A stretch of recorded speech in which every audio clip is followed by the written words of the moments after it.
So, Kimberly, can you turn your camera on and say hello? I can. Hello. Can you hear Well, me?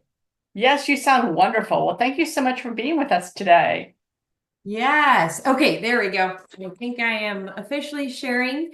Thank you so much for the kickoff. I'm very, very excited to be here today. And today, what I'm going to be talking about is burnout. I think burnout is probably something that everybody here is relatively familiar with. But what I'm going to do is take a little bit of a deeper dive into burnout, how to deal with burnout. We're going to define what burnout is, and we're going to be thinking about ourselves not only as female leaders within whatever industry that you're in, but also as employees, as humans, as people, and how we can overcome burnout and prepare for what may come. So I, there we go. Just a little bit about myself. My name is Kim Hill, and I am the Senior Director of the Global Client Learning Team at Nielsen. I don't know if everybody here knows what Nielsen is. A lot of times when I say Nielsen, I usually follow it up with we are the ratings company. So that's usually how people are a little bit more familiar with who we are and what we do. We are so much more than that nowadays because we basically have our fingers and toes in every single media type that is out there, and we are measuring audiences across television, across digital, across we even do print. So people that still read the newspaper, we're still measuring what they do and where they do it. I am from Wisconsin. I went to the University of Wisconsin, Eau Claire. I've worked at a couple of television stations, advertising agencies, and now I am currently with Nielsen. So, just a little bit about me personally is that I have two boys and I have a wonderful husband. I love to run, hike, walk my dog. I'm actually doing karate right now. It started out as a family adventure and I stuck with it. So I just tested for my brown belt last week. So that was really exciting. Guilty pleasures. I love frozen yogurt. So if you know of a great frozen yogurt shop in the area, please let me know. And now that my kids are a little bit older, I actually can nap once in a while. So that may or may not be part of this burnout conversation. So, because I do work for Nielsen and we are the ratings company, I like to start everything here with an icebreaker. And the question is, what are you watching? So go ahead and put in the chat feature, which is on my other screen over here. Whoops, sorry about that. I want to hear what everybody, oh, Marianne, I love naps more than froyo. A good day is that I get a nap and froyo. What's everybody watching? Okay, the new Kate Hudson show. Reacher. Kate Hudson show I've heard great things about. Um, Lots of good viewership on that. I'll tell you a couple things that I am watching. I am a little bit late to the party. I just started watching Dexter. It took me a while. I started and stopped it several times, and I just needed to kind of get over, what I was thinking it was going to be. But I did just finish The Good Place. And as we talk about burnout, I do actually have a shout out to The Good Place here in my presentation. It's a really, really fun, lighthearted show that if you ever need something to just kind of take the edge off, I highly recommend that one. So that's The Good Place on Netflix. All right. So let's start by defining what is burnout. Thanks, Laura. It's one of the best series ever. Thank you. I just started season 2, so that's great. Okay, so let's talk about what is burnout. So Spring Health, they're actually a partner of Nielsen's. So you're going to hear, I do have a couple of really good slides with some of their information, but 76% of American workers actually report experiencing burnout. To be honest, I think that there's probably more. I think about what we do on a regular basis, dealing with life, dealing with families, dealing with work, dealing with the news nowadays. I feel like that is probably more closer to, 80, 90%. But for those 24% of the people that say that they are not experiencing burnout, I give them a lot of credit because it is a very, very common theme right now. A lot of people across all industries are feeling this. So let's talk about what is burnout. And I apologize because I need to move. There we go. So when we think about burnout here, burnout, it's a state of emotional, physical, and mental exhaustion. So burnout comes in those three phases. You may sometimes feel that you're just emotionally burned out. You may feel physically burned out. You're just tired. We go for those naps, right? Or mentally exhausted. But all three of those can equate to what is that state of burnout. It's result from prolonged stress and from overwork. So again, nowadays people are working long hours. They're working 7 days a week. They're working through stressful times. So an employee who's experiencing burnout, they may seem tired. They may act unusually irritable. They might complain about difficulties concentrating. The other thing that I want you to think about is if you have employees who may be experiencing burnout, they may start to question their value to the organization. Maybe sense that their work doesn't matter. They may seem less confident about the quality of their work. So these are some things I want you to look for. So when we think about burnout, we talked about it as females. We talked about it as maybe parents, employees, spouses. It's often associated with careers that are extremely demanding or stressful, but the condition can strike any employee in any industry. So it's not just people who are working in the emergency room. It's not just people that, they are working 12, 14-hour days. It could be anybody, depending on the level of stress that they're feeling on a regular basis. And it can affect anybody. That's another thing to take into account. If you look at some of your most engaged, your most motivated, positive, most productive employees, they're actually prone to taking on more work than other team members. So if you think about those people that may seem to be overachievers, stop and take a look at what they're actually doing. Because they're overachievers, they may have significantly more stress. They may have more of that emotional, physical, mental exhaustion. Now, after this meeting, you guys are going to get a copy of this presentation. In there, I do have some links to some great studies that I found on burnout. So you'll see one linked here, but 2/3 of full-time employees report experiencing burnout. And that's similar to the study that we saw from Spring Health, but this one is from a Gallup study. I'm keeping an eye on the chat to see if there's any questions coming in. Oh, the slides aren't advancing?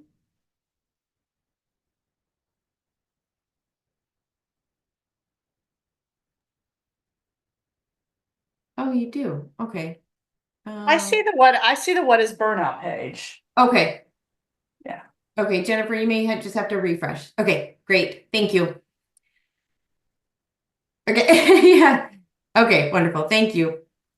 Okay, so as leaders, as coworkers, as peers, as spouses, as parents, I want you to think about recognizing these concerns at work. Now, I have on here at work, but again, we have people that we love, our friends and our family, that we also want to look at these concerns across all spectrums. So listed below are some of the common signs that I want you guys to think about. So a change in performance. Are they performing better? Are they performing, at a different quality than you're typically used to? Is there an increase in workplace conflicts? That's another one that's really interesting. If you start to hear rumblings about maybe, some of your high-performing employees maybe having clashes at work, that may be a sign of burnout. If they have a change in personality, are they withdrawing from things that they like? Are they withdrawing from conversations? Are they less chit-chatty? Increased conversations about problems. That may be with you, or that may be with other coworkers. Hopefully their peer set can come to you and say, hey, you know what? I'm seeing something that's very concerning. Hopefully they come to this with a tone of concern rather than more of a kind of snitching or making remarks that it's a negative behavior. This one I found really interesting, but it's true. Notable changes in hygiene. And that may not be they come to work stinky or they, didn't change their clothes, that kind of thing. But just maybe they're just looking a little bit more disheveled than they have in the past. Are they having difficulty concentrating? Are they missing deadlines, key deliverables? Those are things to really, really keep an eye out that may be a sign of burnout. I mentioned the hygiene, but thinking about untidy dress or a workspace. So if their desk is thinking if you guys are working in offices, does their workspace look different? Do they come to work and again looking a little bit more disheveled? Are they commonly tardy? Are they commonly absent?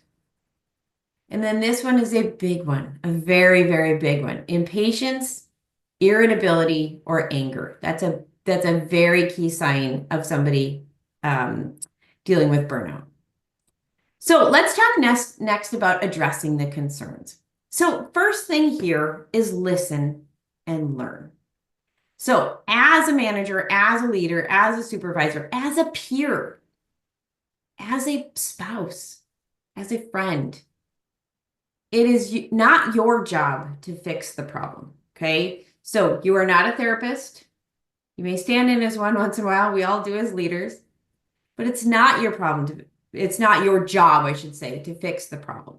But it is your responsibility as a leader to listen, to learn, and to empathize. So here are some best practices to listening to those problems. While there's no strict rules here, aim to limit your speaking to 20% or less. Okay, so everybody stop and think about that. Somebody comes to you with a problem and you need to listen. You want to make sure that you are engaged in this conversation with them. But if you think about how often you are speaking, aim to speak 20% or less. Okay? I think to me it's just really interesting to kind of think about that. Yes, you can't monetize or quantify those exact minutes, but just kind of put that in the back of your mind. If your employee doesn't want to talk, okay, that's probably going to happen, right? Do not force it upon them, but let them know that you're there. If they need you, you are going to be a resource for them at any point. And then ask for permission to check in at a later time. That's another big one that I think is really valuable. Say, hey, you know what? I understand you don't want to talk right now, and that's okay. Can I check in with you later this week? Just see how you're doing. I have regular check-ins with my employees, and sometimes I take notes. See, last time they kind of seemed a little down in the dumps. They seemed a little stressed out about X, Y, or Z. So I take those notes and I circulate back to that conversation. And here's another really important one. Be prepared to sit in silence. Okay? So thinking about that, they may want to talk. They may have some weird, awkward pauses. But as you are engaging in their conversation, as you're listening to them, those are some of the best practices that I would like to address. Now, here is something that's really interesting is as you're addressing the concerns, remember ALEC, A-L-E-C. So ALEC, as you are having these conversations with your employees, ask, that's the A. Help them open up by asking them open-ended questions, okay? I deal with this with my kids all the time. I commonly will ask them close-ended questions.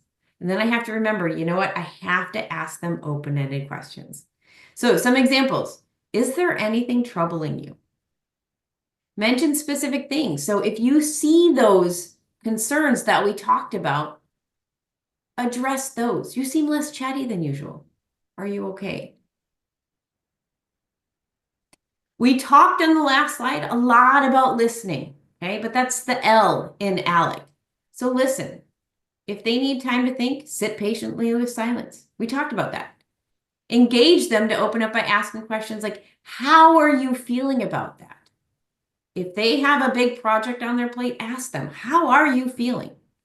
Do you feel like you can accomplish this? How long have you felt this way? Show them that you've listened. Okay, we talked about listening on the last slide. Show them that you've listened by repeating back what you heard, but say it in your own words. Reiterate what they said, but find a new way to help them understand that you were listening and that you understand. Ask them if you've understood correctly too. That's another big one. So I think I heard X. Does that sound right? I have a question. I see a question that came in. It says, what if the team has addressed burnout to a manager and there's no empathy shown? If you don't mind, let's hold on to that conversation, onto that question, and I'll address that at the end. But it's a very, very great question. I'm getting so many spam calls. I don't know if you guys are, but my phone is ringing off the hook with spam, so I apologize. Next up is for E, encouraging action. Okay, this could be another A, right? But think about action, but encourage them to think about what they might do to help the situation. Okay, so they need to be somewhat accountable for the fix. They're not, we cannot solve everything for them. They cannot solve everything on their own. But what action could they do in their mind to help that situation? So some questions to ask. What have you done in the past for similar situations? For some, maybe they've never, ever embraced a situation like this. What's something you could do right now that would be enjoyable or relaxing? Getting some froyo, taking a nap, some of those great things, watching Dexter. That's not very relaxing though. Kind of makes me tense up, but thinking about what they could do in that moment to help them get through it.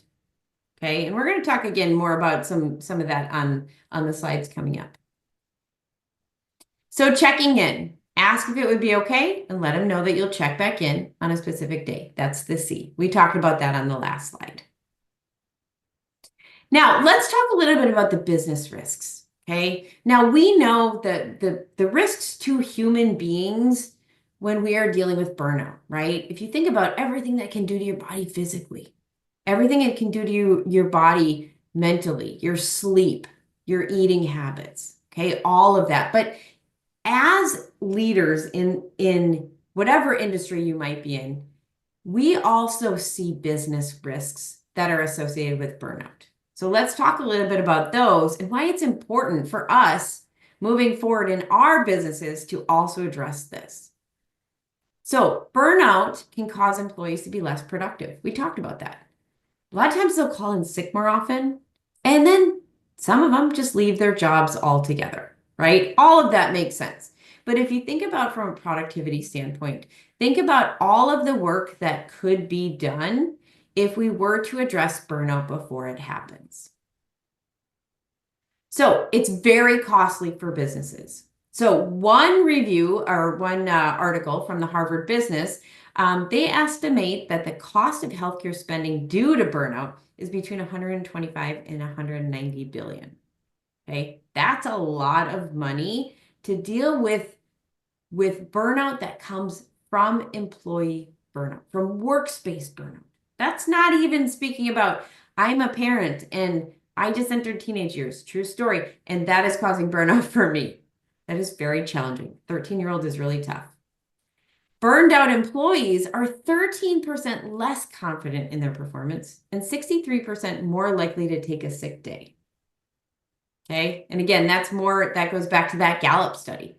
So thinking about that, think about sick days. If you just think about, if you have one employee that's sick, you have 1 to 2 people trying to catch up on that work, trying to make up for that work. Or when that burned out employee comes back, now they have more work on their plate. So really, I think with burnout, we really just want to get ahead of it. And that same study found that burnout employees are 2.6 times more likely to seek a different job. Okay, turnover is not good. We don't want turnover. We want those great productive employees to keep doing great productive things for us, right? We don't want them to leave because they're feeling burned out. Since employee turnover is estimated cost organizations about $15,000 per employee. Okay, so we really want to remove that risk of burnout to improve retention rates. Talking about staff burnout a little bit, we've talked about a few of these things, but kind of thinking very widely at the staff burnout, keeping the communication channels open, right? We talked about listening. We always want to reinforce with our teams that we are here for them, okay? We also want to encourage that amongst each other. We want to say, hey, you know what? Go talk to your friends. Go have happy hour. I'll bring in donuts. Go hang out by the water cooler. Do they still have water coolers? I've been remote for so long. I don't know if they do. But keeping those channels open, whether they're with you as a leader, whether they're with HR, whether they're with each other, whether they're with their peer sets. Assessing the workloads. This is a really important one for us as leaders, is to look at what is on the plates of our employees, right? It's easy to say that we as leaders do a lot of work, but it's hard to sometimes pull back the curtain and actually see exactly what they're doing and what they're dealing with on a regular basis, okay? So again, those high-performing employees, they may be working more than those maybe lesser motivated, those less disciplined employees. Thinking about, oops, sorry about that. Promoting healthy work habits. So thinking about your environment that you have. You may be a remote employee. You may have a remote team. You may be in office. So thinking about promoting some of these healthy work habits. It may require revisiting your organization's work policies in general. Thinking about a couple of these things. Do your team members receive adequate vacation time? Me, at my work, we actually have unlimited vacation time. Sounds great, right? But do we use it? No. I don't think everybody uses it to what they should. Are your teams encouraged to take mental health days when they experience the symptoms of burnout or mental health challenges? Okay, we want to make sure that we say, hey, if you need a day, take a day. If you need an afternoon, take an afternoon. If you need that nap or froyo in the middle of your workday, go do it. Don't take advantage of it. But I find with my employees, if I encourage that type of behavior, they're not going to take advantage of it. They're going to be really, really grateful the next day when they come back and they're feeling a little bit more recharged. And then again, you may or may not, I know there's a lot of conversation right now about return to office, but do you have flexible work options? Telecommuting, working remotely, non-traditional work hours? Those are things, again, just really to consider. And then aiming for fairness. I think that this is one thing that's, looking at the inequities of the workplace. Thinking about, is everybody being treated fairly? Now, again, sometimes we are oblivious. As leaders, we may not see it, and sometimes it needs to be addressed. But it's something I want you to proactively kind of look for. Am I being fair to all of my employees? Are there any sort of marginalization or underrepresentation in how we are employing and how we are working with our staff every single day? All right. So next up, I want to talk about promoting self-care as I start to wrap up, and then we'll go into some questions. So 64% of leaders report experiencing anxiety, stress, and or depression. I thought that this was really important. So we want to encourage self-care among our employees, but I really want to stress self-care amongst us as well. And I know, easier said than done, right? But I want you, if you are conscious of it on a regular basis, put it in your mind. Think about it. Think about everything that I just talked about. We don't want, as leaders, we can't be burned out, right? We have to be the core. We have to be the backbone. We have to be the foundation of a very strong team. So think about self-care not only towards our employees, but also us as humans, as moms, as leaders, as spouses. Okay? Now, why is self-care important? So developing self-care practices before it happens. We talked about that. Being proactive. Don't let the burnout happen, right? It's harder to fix the burnout than it is to try to proactively get ahead of it. Paying attention to the warning signs that we talked about. I found this quote that I really like. People don't realize they're not taking care of themselves. Burnout doesn't happen suddenly. It happens slowly over time. We often begin to look for self-care when it's too late and we're already burned out. Okay. I think to me, that really hits home. It hits home very, very hard because, as working in the tech industry, we are dealing with a lot of very stressful times. And sometimes I have to look back and be like, oh my gosh, 6 months ago it was so easy. And you realize what you've been through and what you've done. So again, getting ahead of it before it's too late. Yes, Jennifer, that is a great quote. I loved it. That's why I threw it in there. I got a couple of other good ones in here too. Sometimes these quotes, they speak way better than I do. So I am definitely taking advantage of that. So preventing burnout, in addition to seeking professional help, I think that's something that's always going to be on everybody's mind. So ensure that you get sufficient sleep. Again, easier said than done. We talked about napping. Let's all do that. Let's try to make napping part of our regular days. Engaging in regular exercise. One thing I'm going to talk about in a slide from now is I love to encourage walk and talks, but I also think that during the day, taking a walking break is the best way to recharge. A 15-minute walk or even just stepping away from your desk does so, so, so much. Diet is great. Maintaining a balanced diet with nutritious meals, all of that is just healthy for you on a, very large scale basis, but really when you're thinking about burnout and your mental health, it goes such a long way. This one I really like is opening up to trusted individuals about your feelings. So again, thinking about your employees, help them find those trusted individuals, but you yourself do the same. Find somebody you can trust, a coworker. I do encourage everybody to have a best friend at work, somebody that you can confide in with your feelings and you don't think that they're going to go narc you out. But also somebody, if you just need a shoulder, if you just need a vent session, do it. Find that person. Practice self-compassion with yourself. This one, again, it's so easy to say, hey, I should have done better. Hey, I got a little bit behind on that deadline. But if you treat yourself with self-compassion, treat yourself kindly, say those nice words to yourself, it goes such a long way. And then making time for activities that bring you joy. I'm doing a little Marie Kondo on my life, and I find that things that bring you joy are, if you stop and you think about what brings you joy, whether it's that piece of clothing, that's my Marie Kondo thing that I'm going through, or whether it's taking your dog for a walk or getting that froyo or that nap. Encourage yourself and your teams to reach out to the people in your lives that can take some of the weight off your shoulders and create a support system. And again, that could be a friend, a family member, a therapist, anybody who's a stand-in therapist. I have my best friend at work. She's my therapist sometimes. I'm hers. All right, here's a couple more great quotes. What if self-care isn't enough? Let me pull up our quoter here. Nobody knows you better than you. And if something doesn't feel right to you, it's worth checking in with yourself. That can make the difference between knowing how to take care of yourself properly. Then talk to a loved one who you trust and see if they are able to spot what's going on.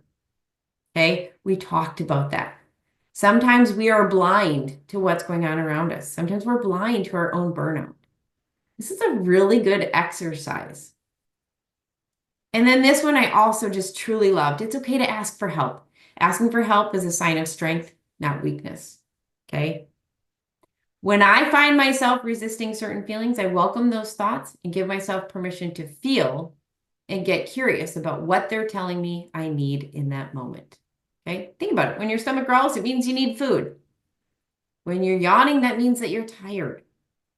Those are some very, very common symptoms that we've dealt with our entire lives. But here, thinking about burnout, thinking about getting that self-care. Last slide that I have here, I just want to talk about some of my best practices that I do with my team. I have a team of people all across the globe, and I deal with them all the exact same way. The first is a reward system. That may be, giving out some Starbucks gift cards, telling people that they did a great job. Fun engagement with teams. Let's play a game once a month. Let's get together during our team meetings and let's end it early and spend 15 minutes playing a game together. I love Kahoot. I don't know if everybody's been to Kahoot.com, Kahoot. You can create some really fun games there. And then again, I give them prizes. Starbucks gift cards go a long way. And they're global. You can get Starbucks gift cards in every country that my team is in. Recognition. Shout outs are huge. We use Google Spaces. I shout out not only to them on the work that everybody else has done, but I shout out bigger and louder. I go all the way up the chain to our CEO sometimes and talk about the great work that my team has done. I encourage a lot of breaks. Get away. Step away from your desk. It's not going to do anything good for you to stay there any longer. Encourage those opportunities to step away. Okay? Saying, hey, you know what? Go to the gym at lunch. I don't care. It's very healthy for you. If it takes you an hour and 15 minutes, I don't care. If you're going to come back mentally refreshed and recharged, I strongly recommend it. Walk and talks are huge. I do these all day. Not really all day, but I have a dog and she needs walks. So I encourage walk and talks. What does that mean? That means if it's nice out, we live in San Diego, right? This usually works on most days except for today when it's raining. Put in your earbuds. If you don't need to be at your desk, step away. Go for a walk and talk. I talked about the buddy system, or I talked about having a best friend at work, but think about a buddy system. Just have somebody there. Might be somebody across the globe that doesn't have anybody else. Make sure that they know that they have somebody. This is another big one, no camera days. My team loves it, whereas I think it's very important as remote employees to always be on camera, but there are some days where it's okay not to be on camera. And they like it when I say, you know what, let's turn off our cameras today. It's just been a rough day. Let's turn them off.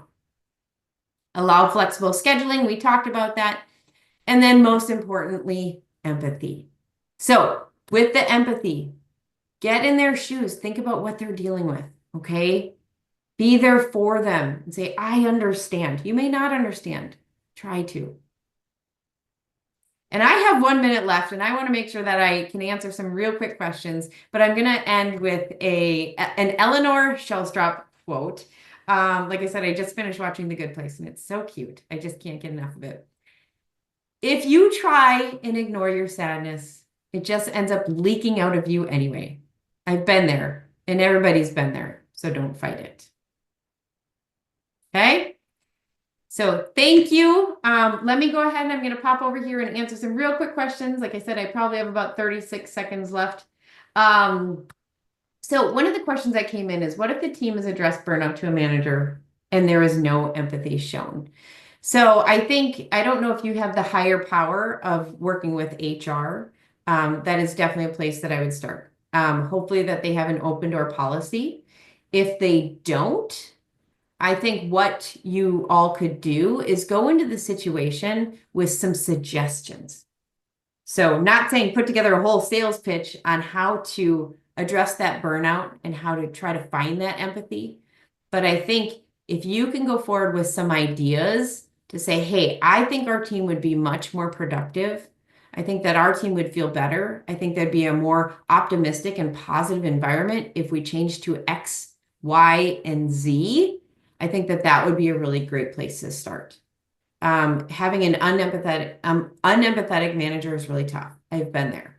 And then, let's see here. Ginger, please let me know when I need to be cut off here.